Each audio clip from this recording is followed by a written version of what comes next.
A hora certa para você, faltando 20 minutos para as 8 horas da manhã, estamos de volta com o Acontece Regional. Há um mês teve início oficialmente a campanha eleitoral para as eleições de outubro. No próximo dia 17, começa no rádio e na TV o horário eleitoral gratuito.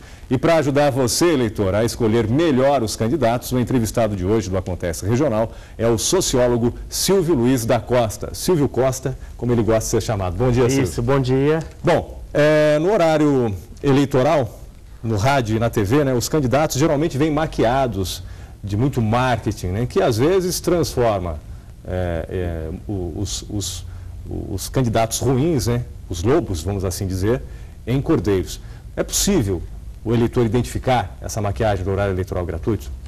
É possível sim, porque esses candidatos hoje eles já são conhecidos, eles têm uma história e o nosso eleitor também já está aí com 20 anos de democracia, já passamos aí por vários processos eleitorais, de forma que a gente já conhece um pouco essas maquiagens todas, né? Mas o que ele deve fazer para tentar identificar, mesmo numa propaganda eleitoral gratuita no rádio e principalmente na televisão, que aquele político não é aquilo que exatamente ele está tentando transmitir? Eu acho que nós temos dois pontos importantes. Um primeiro deles é importante o eleitor prestar atenção de qual grupo político pertence a esse candidato, qual é o seu partido, com quem que ele está alinhado. E desse modo, o eleitor deve prestar atenção no seu projeto. Quer dizer, é um projeto de fortalecimento do Estado, que valoriza a política pública, principalmente o campo da educação, da saúde, do transporte. É uma proposta que valoriza a participação popular, que está voltada para aquelas coisas que atendem à maioria da população. Quer dizer, dá para a gente olhar um pouco no projeto, na história do candidato e em qual partido, em qual grupo político ele está afiliado. Dizem que a campanha começa para valer mesmo com o horário eleitoral gratuito no rádio e na TV, mas a largada já foi dada ontem à noite, no debate aqui na Band com os presidenciáveis, né? O debate realmente é uma melhor maneira do eleitor conhecer os seus candidatos? Concordo inteiramente com isso, que o debate da Band realmente traz uma contribuição fantástica, no sentido de detonar a campanha, de dar a largada, porque é o momento em que os projetos são explicitados de uma forma mais direta, mais simples, e é uma oportunidade onde as propostas dos candidatos não aparecem tão maquiados.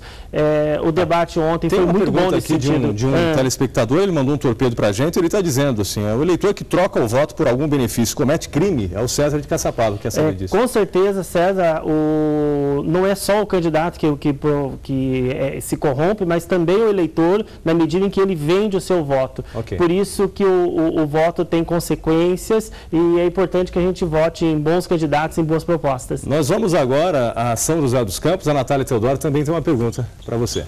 É isso mesmo, muito bom dia, Silvia, obrigada pela presença. A lei da ficha limpa, que impede a candidatura de políticos condenados na justiça, é um meio, um instrumento de defesa para nós eleitores, Silvio? Bom dia, Natália. Com certeza, a Ficha Limpa é um projeto de iniciativa popular, onde mais de 1 milhão de eleitores deu entrada com esse projeto no Congresso Nacional. Ele foi aprovado e ele faz com que candidatos já condenados em segunda instância não possam mais ser candidatos. Isso permitiu uma renovação da política e traz para o eleitor uma certa tranquilidade. Silvio Luiz da Costa, sociólogo, obrigado pela sua presença. Bom dia a você. Foi um prazer. Realmente. Natália, você em São José. Agora, às 7h44, a Câmara de Ubatuba vive uma situação totalmente atípica. 6 das 10 cadeiras estão ocupadas por suplentes. Os vereadores afastados, acusados de irregularidades, vão recorrer da decisão. Os 6 vereadores foram acusados de fazer propaganda eleitoral para candidatos ao Conselho Tutelar e seriam integrantes de um esquema de mensalinho na Câmara, com o recebimento de dinheiro de licitações. Eles negam.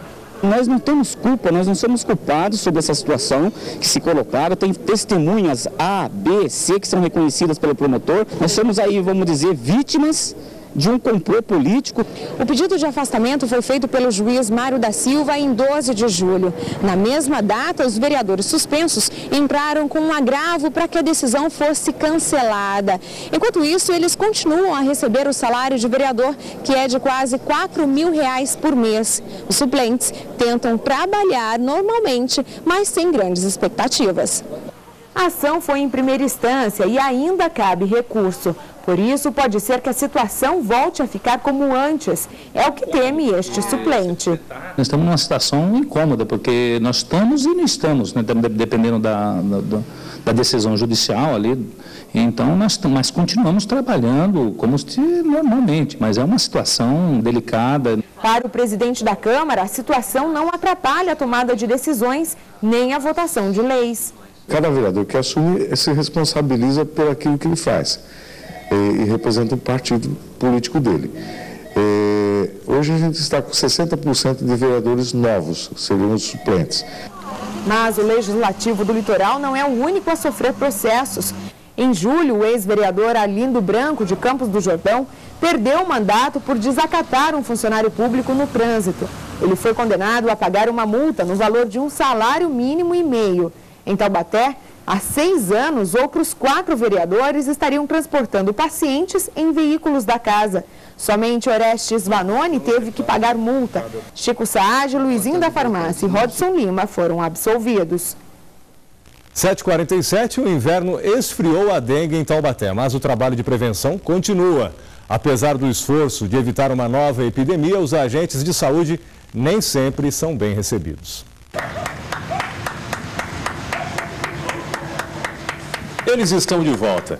Afinal, mesmo no inverno, o mosquito da dengue continua por aí. Mesmo ele tendo uma atividade menor, ele continua se reproduzindo no inverno, então o combate tem que ser o ano todo. Este ano, Taubaté registrou 2.578 casos da doença, um recorde no Vale e Litoral Norte. A procura a possíveis criadouros pretende evitar que a epidemia se repita no próximo verão. Com olhos atentos, os agentes de saúde buscam o que a maioria quase não vê. Nem os ralos escapam. Sempre está colocando cloro, água sanitária, essas coisas, porque o mosquito pode procriar ali e transformar o ralo em um criadouro. Conscientizar os moradores também faz parte do trabalho. Aqui se troca a água do cachorro, tira todos os pneus, alguma coisa que estiver no quintal assim, para acumular água, a gente está sempre dando uma manutenção.